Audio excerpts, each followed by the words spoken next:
Bismillahirrahmanirrahim. Assalamualaikum warahmatullahi wabarakatuh. Selamat pagi anak-anak semua. Bagaimana kabar kalian hari ini? Semoga hari ini kalian dalam keadaan sehat walafiat tanpa kurang suatu apapun dan penuh semangat mengikuti pembelajaran online dari rumah. Ya. Nah, hari ini kita akan belajar tentang bagaimana membuat peta pikiran serta nopsis buku fiksi dan non fiksi. Ya, karena pembuatan peta pikiran ini juga bagian dari atau bisa diambil dari sinopsis atau perwujudan dari sinopsis dalam bentuk peta pikiran yang berupa gambar. Kalau sinopsis kan teks ya. Nah, kalau peta pikiran ini berupa gambar. Ya, gambar. Kenapa gambar? Ya, di sini ada bentuk kota, ada bentuk seperti akar tanaman, ya, kemudian di warna-warni, kemudian ada teksnya sebagai keterangan yang mewakili dari isi yang terdapat dalam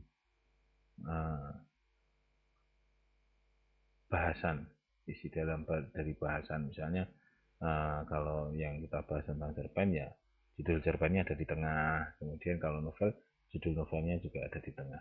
Nah, di sini contohnya adalah huruf kapital, berarti pembahasan tentang huruf kapital. Nah, apa saja yang dibahas? Nah, ini cabang-cabang ini yang bagian-bagian yang dibahas dalam huruf kapital.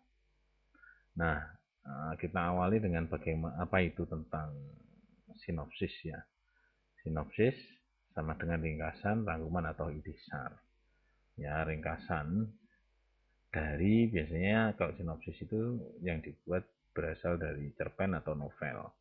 Ya, artinya ringkasan dari cerpen atau novel. Nah, bagaimana membuat ringkasan itu ya bagaimana menceritakan cerpen dan novel dalam bentuk yang lebih singkat. Kalau cerpen itu sudah singkat, nah bagaimana ini dipersingkat lagi.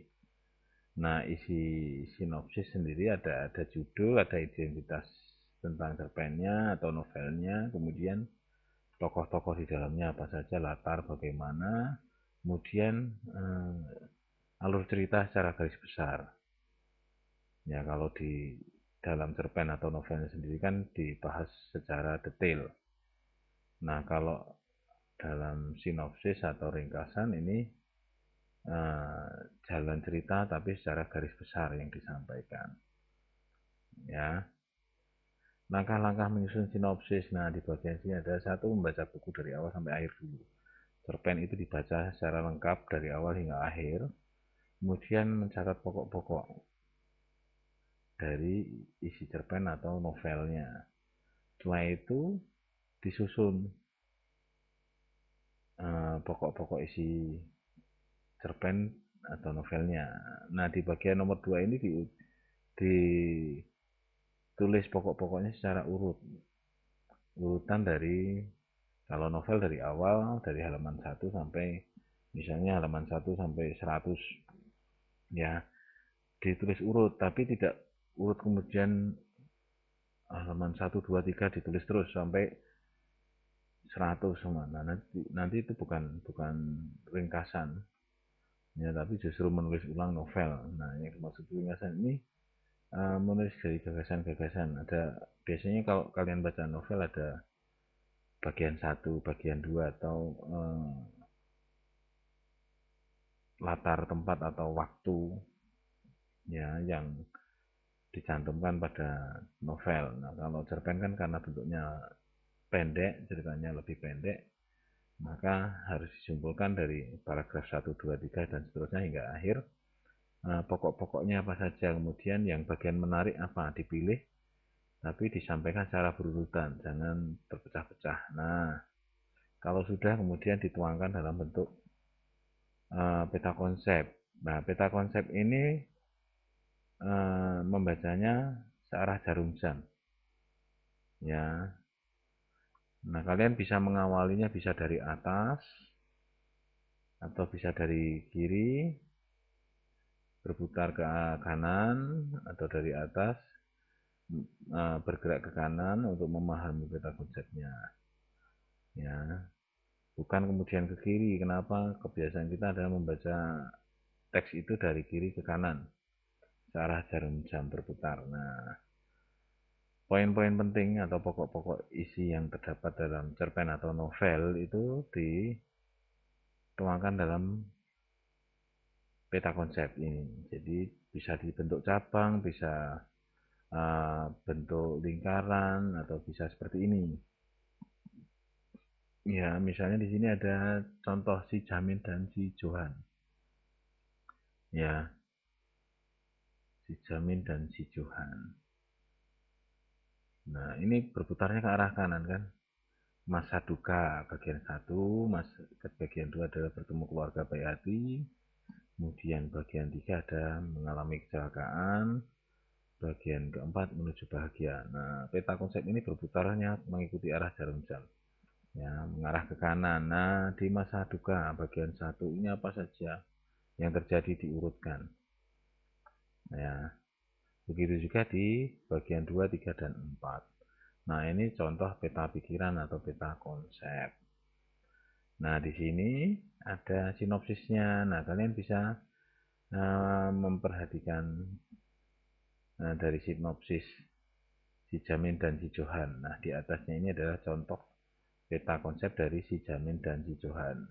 Nah, silahkan kalian cermati baik-baik ya sinopsis dan peta konsepnya ini, karena nanti kemudian akan berlanjut pada tugas kalian hari ini, ya, yaitu membuat peta konsep dari pahlawan kehidupan. Nah, kalian identifikasi, kalian cermati isinya, ya, kemudian, nah, kalian membuat peta konsep dari cerita pahlawan kehidupan, dari cerpen pahlawan kehidupan ini. Ya, ada sinopsisnya. Nah, kalian buat peta konsepnya. Ya. Nah, peta konsep ini kalian buat di buku tulis kalian. Boleh menggunakan pensil warna, boleh pakai spidol.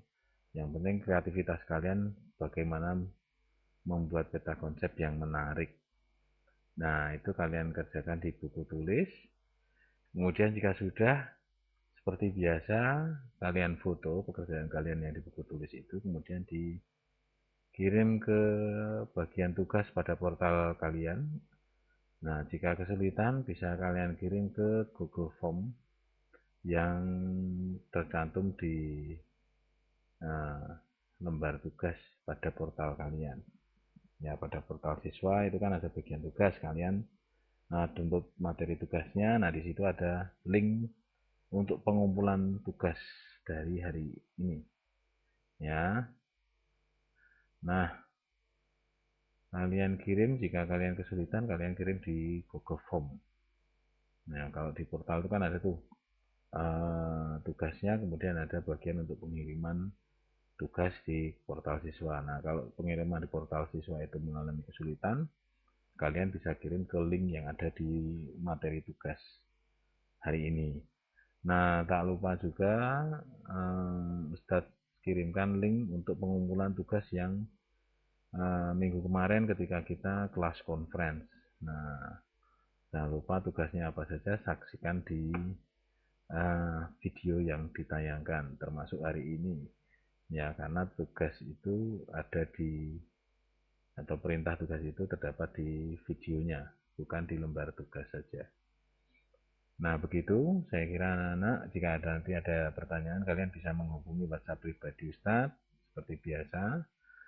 Nah, hari ini cukup sekian dulu.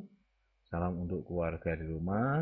Ucapkan terima kasih Ustadz pada ayah dan bunda yang sudah membantu Ustadz mengingatkan pembelajaran kalian hari ini. Sekian dulu dari Ustadz, jaga kesehatan, dan sampai jumpa di besok Senin, pertemuan selanjutnya. Sekian, wassalamualaikum warahmatullahi wabarakatuh.